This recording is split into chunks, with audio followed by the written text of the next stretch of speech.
नमस्कार दुनिया हालचाल को स्वागत करुछि मु संजय। आसंतु नजर पकाइबा वर्तमान रो मुख्य खबर उपरे। उत्तराखंडर पौड़ी सहर अंतर्गत केंद्रीय विद्यालय रास्तार एक यात्रीवाही बस दुर्घटनाग्रस्त। बस टी भारसाम्य हराई रास्ता पार्श्व खाई को खसी पड़ा फल 5 जनकर मृत्यु एवं अन्य 15 जन गुरुतर भाव आहत होई निकटस्थ डाक्तरखाना भर्ती। उक्त बस टी पौड़ी बस स्टाण्ड रु यात्री को नहीं श्रीनगर जाउथुला। मयूरभंज जिला 53 नंबर जातीय राजपथ केन्दुमंडी जंगल रास्तार एक कुकुड़ा बोझे भ्यान धक्कार दंपति मृत्यु। उभय स्वामी स्त्री बाइक रे गला बेले एक कुकुड़ा बोझे भ्यान धक्का देइथिला एवं घटनास्थल रे तांकर मृत्यु घटिथिला। फल दुर्घटना स्थल रे चापा उत्तेजना देखा देइछि।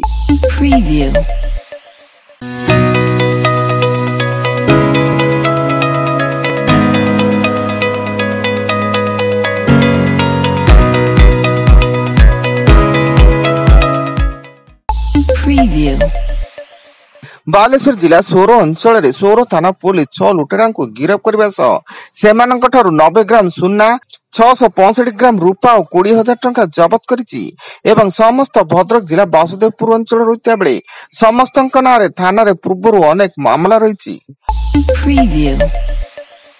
ब्रह्मपुर आंबपुआ स्थित आयकर भवन ऑफिस निकट रे गोपालपुर थाना पुलिस रे जांच बेले एक कार रु 44 केजी ओजन रो गंजेई जबत सह 3 गिरफ। सेमाने अंगार गाँव रु गंजेई आनी ब्रह्मपुर रु ट्रेन जोगे विशाखापाटना चालाण करने को योजना करथिले।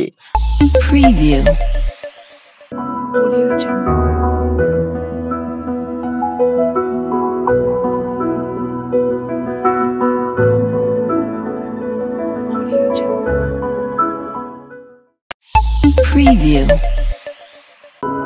Audio Jungle.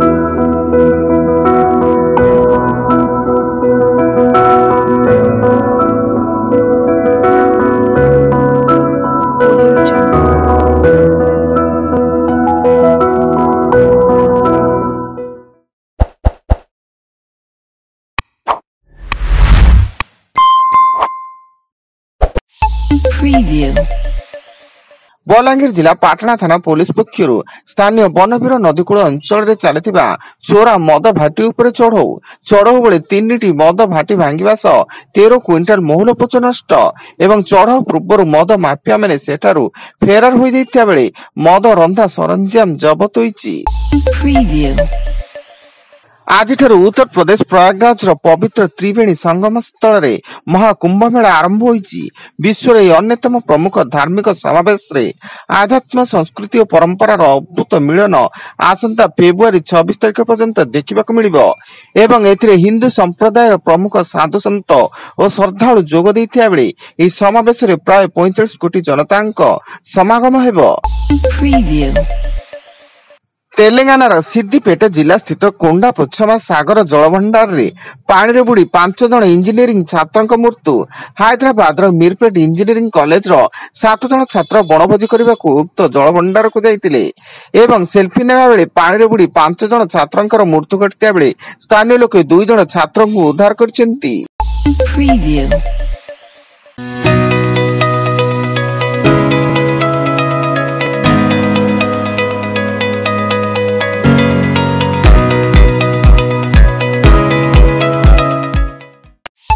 Preview.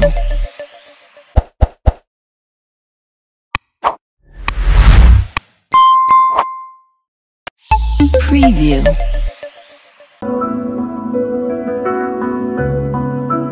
Audio Jungle.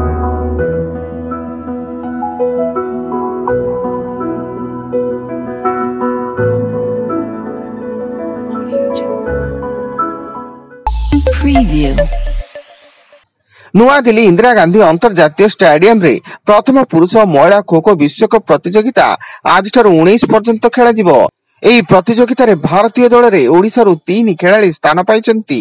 पुरुष दल रे एकमात्र ओडिया भाबे पवनी सबर रहिता बेले महिला दल रे 2 खेलाड़ी शुभश्री सिंह और मागाई माझी रहिचंती। बलांगीर जिला तुसुरा थाना तेल नदी ब्रिज निकट में गंजेई जबत घटना पुलिस 6 जन को गिरफ्त कर कोर्ट चालाण करिछि। अभियुक्त माने छत्तीसगढ़ पुष्पराज कुरे, संदीप कुरे, पुरुषोत्तम साहू, बलांगीर सिस्केलार अर्जुन रणा एवं रंगराज रणा। अभियुक्त माने एक कार जगे गंजेई नहीं जाउतिले। अमेरिकार कालिफोर्निया रे लागिथिबा वनाग्नि रे मृत्यु संख्या 24 को वृद्धि पाइछि। निया एपरि भयंकर भाव में बढ़िबारे लागिछि जे यह कालिफोर्निया रे पर्यंत सबुठारु भयंकर अग्निकांड रे परिणत होइछि। आगको मृत्यु संख्या आहुरी बढ़ी पारे बोली कुआ जाउछि। इति मध्यरे एकाधिक हॉलीवुड तारकांक मूल्यवान बासभवन पोड़ी छारखार होई जाइछि। एवं महाराष्ट्र नासिक द्वारका फ्लाई ओभर निकट रे ऑटो को धक्का देला लुहार बोझे ट्रक। एथिरे ऑटो रे थिबा 8 जनकर मृत्यु घटिया बेले 4 जन गुरुतर को निकटस्थ मेडिकल रे भर्ती करा जायछि। समस्त आयप्पा मंदिर रु एक धार्मिक कार्यक्रम सारी ऑटो जोगे फुरिथिले एवं पुलिस घटनास्थल रे पहुंची अधिक तदंत जारी रखिछि। वर्तमान पई एतिकी अधिक न्यूज अपडेट्स पई विजिट करंतु आम वेबसाइट www.duniyahalchal.in। धन्यवाद।